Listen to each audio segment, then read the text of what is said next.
Terapia Carrillo Charlas presenta Introducción a la teoría de la terapia psicológica por Salvador Carrillo. El presente material es la versión en audio del texto entregado en la charla respectiva en enero del 2025. La teoría de la terapia psicológica es amplia y, sobre esta, no existe un consenso total.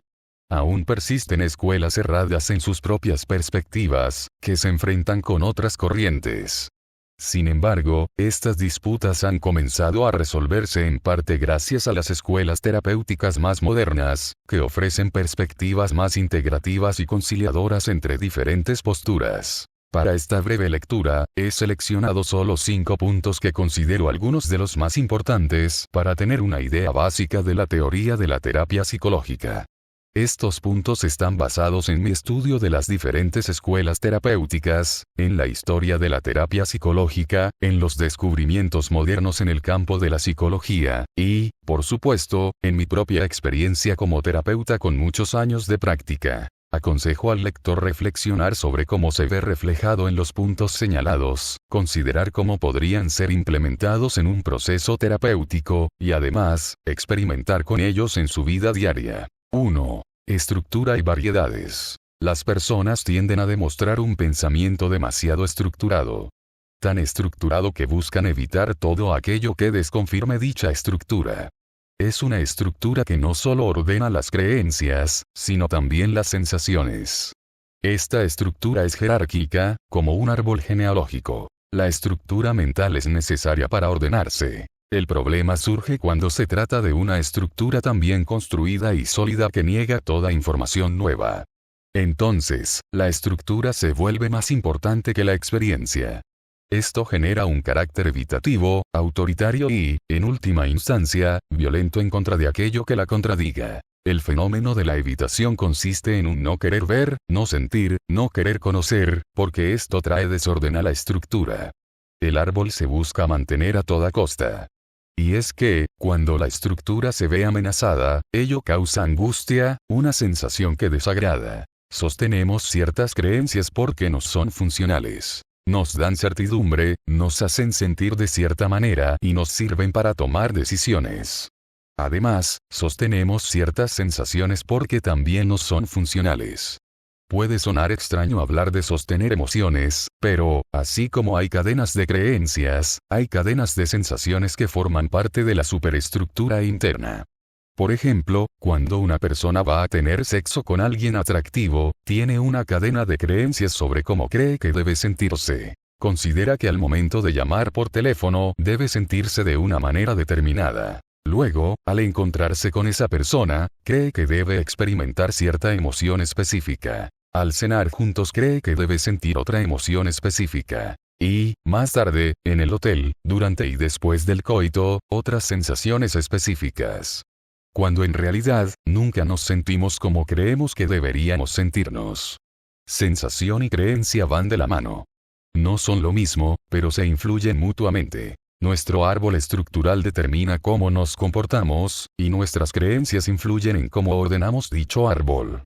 Por eso, una persona que busca conocerse a sí misma se detiene a observar cómo piensa y cómo se siente ante determinadas situaciones. Esto le permite conocer su propia organización interna. Debido a que determinadas acciones y experiencias pueden cambiar la estructura interna, la persona que desea cambiar, es decir, avanzar hacia una estructura interna más funcional, debe lanzarse a vivenciar eventos que contradigan su estructura interior. Esto le generará angustia. Y sabemos que la angustia es un sentimiento que la mayoría busca evitar. De allí que es justo decir que quien viva evitando la angustia jamás crecerá como persona. Los cambios estructurales de una persona no se dan solo una vez en la vida. No se trata únicamente de pasar de la niñez a la adolescencia y de la adolescencia a la adultez. Esas son abstracciones biológicas temporales. Una persona que se toma en serio su desarrollo personal enfrentará muchos cambios estructurales, quiera o no. Alguien puede lanzarse a vivenciar eventos a propósito para generar cambios, pero también enfrentará eventos inesperados y tendrá que aceptar que estos modifiquen su estructura interna. De allí que una persona que se niega a cambiar su estructura interna, a pesar de los eventos que la contradicen, no supera su trauma. Somos poco conscientes de nuestra estructura interna. Conocer lo que pensamos y cómo nos sentimos es difícil. Se sabe más sobre descubrir nuestras creencias y cómo cambiarlas. Basta con preguntar qué creo al respecto, reflexionar sobre ello y aprender nuevos conceptos. A veces, esto requiere escribir a diario sobre lo que pensamos para descubrir patrones de creencias más profundas.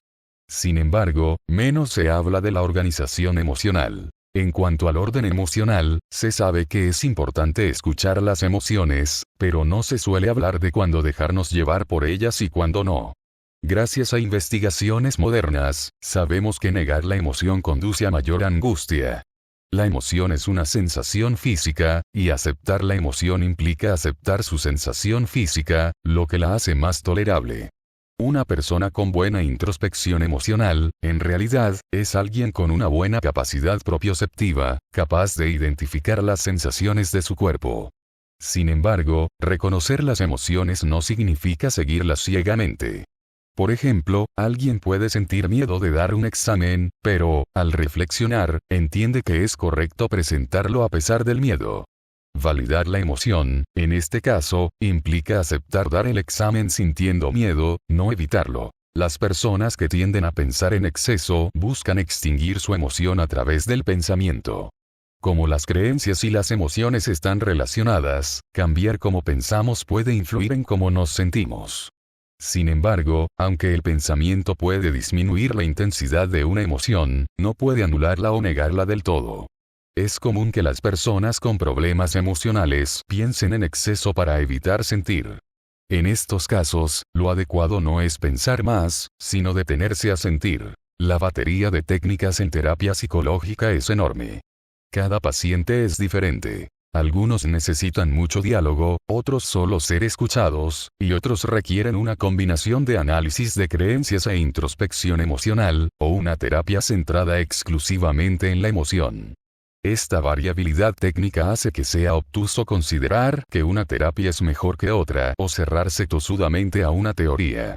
Un buen ejemplo es lo que ha sucedido con las disciplinas de lucha. Antes, existían el boxeo, el karate, el judo, entre otras. Sin embargo, el peleador definitivo de las artes marciales mixtas, MA, combina un poco de todo. La pelea de pie, en el piso, con llaves y golpes.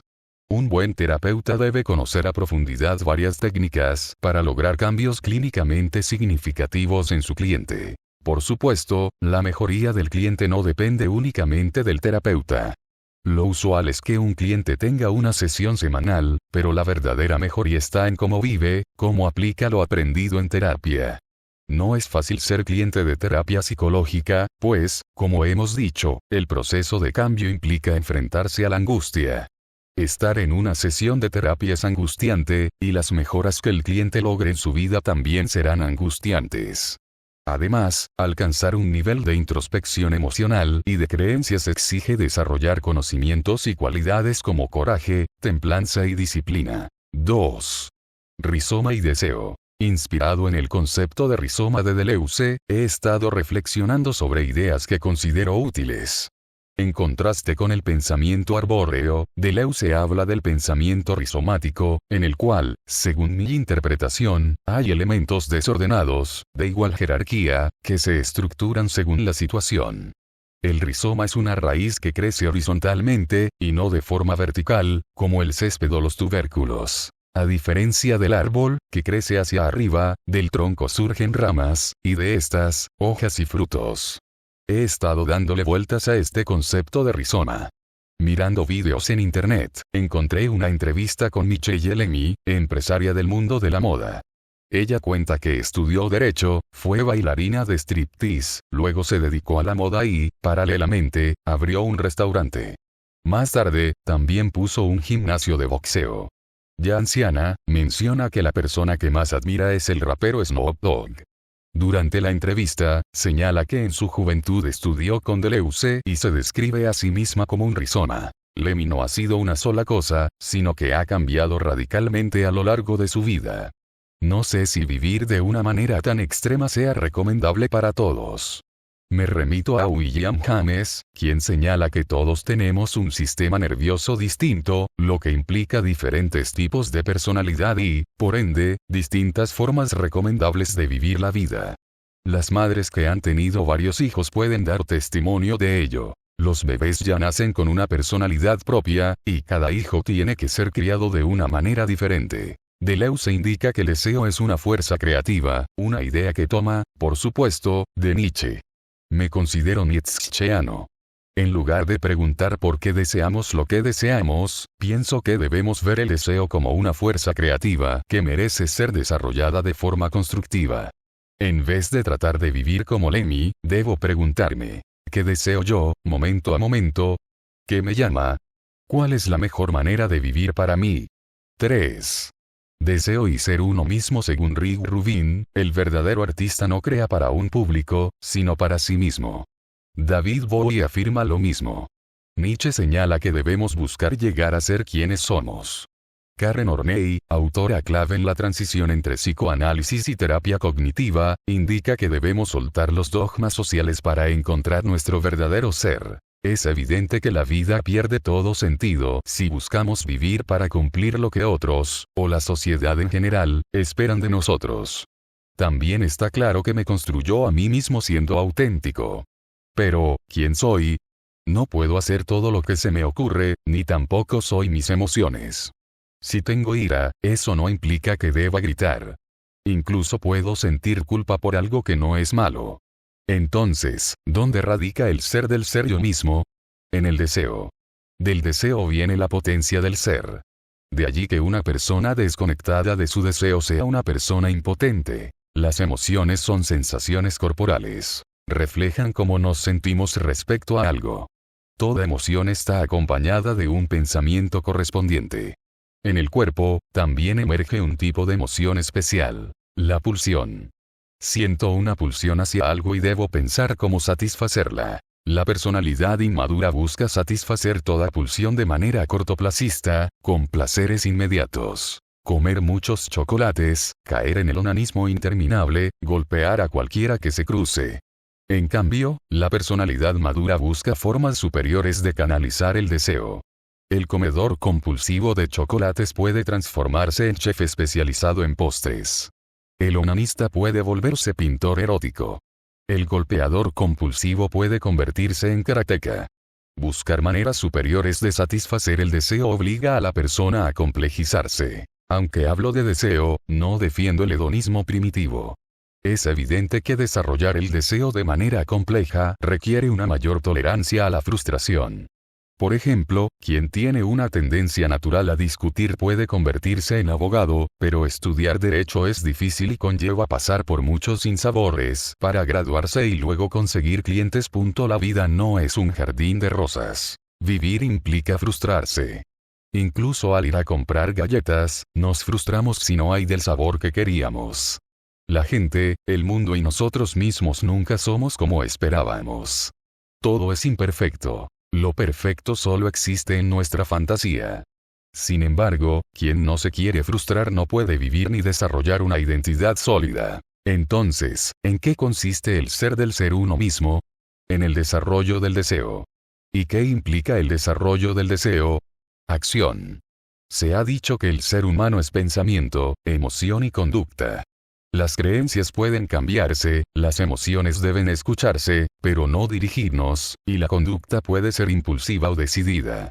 El desarrollo del deseo requiere escucha emocional y reflexión para generar una conducta decidida. 4.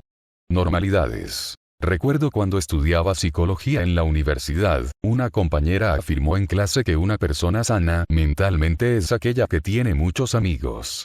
Es evidente su error. Fruto de su ingenuidad, confundía popularidad con salud mental. No hay una forma definida de cómo es una persona mentalmente sana. Tanto el ama de casa, el rockero punk, el bailarín drag o el empresario pueden estar, cada uno a su manera, sanos o insanos mentalmente. La visión moderna establece que una persona sana mentalmente es la funcional. Es decir, maneja bien sus emociones, no es una amenaza para la sociedad, puede relacionarse de manera positiva y es capaz de desarrollar una vida propia. Dado que todos somos diferentes, es imposible que las personas mentalmente sanas sean idénticas entre sí. Muchos terapeutas caen en el error de creer que saben exactamente cómo debe ser una persona con buena salud mental. Pero no es lo mismo la falta de ética que la mala salud mental. No es lo mismo llevar una vida polémica que estar mentalmente enfermo. Tampoco es lo mismo ser raro que estar perturbado, o ser desagradable que estar emocionalmente inestable. Existe un listado de enfermedades mentales que todo terapeuta debe estudiar. Aunque no deben interpretarse de manera dogmática, son una guía indispensable. La psicopatología es un conjunto de pensamientos, emociones o comportamientos que son contraproducentes. Es imposible ser narcisista y tener una buena estabilidad emocional, y más aún si se padece esquizofrenia. Las psicopatologías se curan. Muchos trastornos emocionales sí tienen cura. Los trastornos mentales como la psicosis pueden curarse en algunos casos. Los trastornos de personalidad pueden mejorar o hacerse más llevaderos. Para lograr cualquier mejoría es fundamental que la persona crezca hacia lo que le es propio, no hacia un estándar dogmático de lo que se supone que debería ser. 5. Egoísmo sano. Ayn Rand dice que, para decir yo te amo, primero hay que aprender a decir yo. En una entrevista, Fernando Sánchez Dragó señaló que el yo es lo opuesto al ego. En el mismo sentido, Albert Ellis destaca que es importante ponerse uno mismo siempre en el primer lugar. A los otros se les puede poner en el lugar 5, pero uno siempre debe ser la prioridad para sí mismo. El egoísmo tiene mala publicidad, pero se confunde el egoísmo sano con el insano. El egoísmo sano consiste en centrarse en el propio crecimiento, cultivar la salud personal y llevar una vida satisfactoria. En cambio, el egoísmo insano implica aprovecharse de los demás de manera psicopática. El cultivo del egoísmo sano implica que, a veces, tendremos que tomar decisiones en las que los otros puedan sentirse mal porque no cumplimos sus expectativas. Sin embargo, no cumplir con las expectativas de los demás no es lo mismo que ir en contra de sus derechos como seres humanos. Existe una responsabilidad hacia los demás, pero la primera responsabilidad es con uno mismo. Si no sé cómo contentarme a mí mismo, ¿cómo podré contentar a los otros? El cultivo del egoísmo sano es más difícil de lo que parece, ya que implica detenerse a preguntar, ¿qué deseo? ¿Qué me conviene? ¿Con qué personas quiero rodearme y a cuáles debo evitar? Asimismo, implica el desafío de cuestionar ansias y dogmas que se nos han inculcado. Si se reflexiona profundamente sobre el egoísmo sano, en realidad es un llamado a volverse responsable de uno mismo. Reconocer que la verdadera satisfacción y el desarrollo complejo de los deseos exigen asumir la responsabilidad que conlleva la propia libertad. A menudo les digo a mis clientes que, al final, la terapia se trata de aceptarse a sí mismos y buscar disfrutar de su vida. Algo tan aparentemente simple es de una complejidad elevada, pues implica, ante todo, soltar la idea de que deben llegar a ser algo determinado o alcanzar cierto estándar para sentirse suficientes. También exige aceptar que otros no los acepten, dejar de lado la necesidad de justificar su propia existencia y cultivar el egoísmo sano con todos sus desafíos. Es raro que una persona que realmente se acepta a sí misma maltrate deliberadamente a los demás. También es poco común que alguien que busca vivir de manera constructiva y plena sea absorbido por vicios. Además, es infrecuente que una persona que sigue un criterio de egoísmo sano en su sentido más elevado pierda el tiempo en relaciones inútiles llenas de dramas inmaduros. Cierre. Toda persona tiene una estructura interna con la cual organiza sus creencias y sensaciones. Cuando esta estructura se vuelve demasiado rígida, pierde la capacidad de adaptarse a las novedades y, en lugar de ayudar, termina causando daño. Uno de los principales motivos por los cuales una estructura interna se torna rígida es el miedo a la incertidumbre. La rigidez ofrece una ilusión de fortaleza, mientras que la incertidumbre genera angustia. Una forma más elevada de estructurar el mundo interior es que éste funcione como un rizoma. Un conjunto de conocimientos que no se encuentra sometido a una estructura fija, sino que se adapta conforme las situaciones lo requieran. Esta adaptación debe realizarse bajo un criterio, y ese criterio es el del deseo. El deseo, entendido en su forma más compleja y no como una mera apetencia caprichosa, implica un despliegue creativo que exige tolerar frustraciones, desarrollar habilidades y asumir la responsabilidad de uno mismo. De allí que sea fundamental para el crecimiento personal cultivar el egoísmo sano. Este se centra en priorizarse a uno mismo, atender las propias necesidades y desplegar la libertad. Se trata de una actitud opuesta al egoísmo insano, que se caracteriza por buscar el beneficio propio a expensas de los demás. El crecimiento hacia una mayor salud mental es un proceso difícil que implica una exigencia intelectual y emocional tanto para el cliente como para el terapeuta. Por eso, este avance es gradual, con progresos y retrocesos. Es importante recordar que no existe una manera específica en la que alguien deba ser. Una persona mentalmente sana es aquella que resulta funcional, que puede desarrollar su vida y que actúa en congruencia con su propio ser. Dado que todas las personas son diferentes entre sí, esta sanidad será alcanzada de maneras distintas para cada individuo.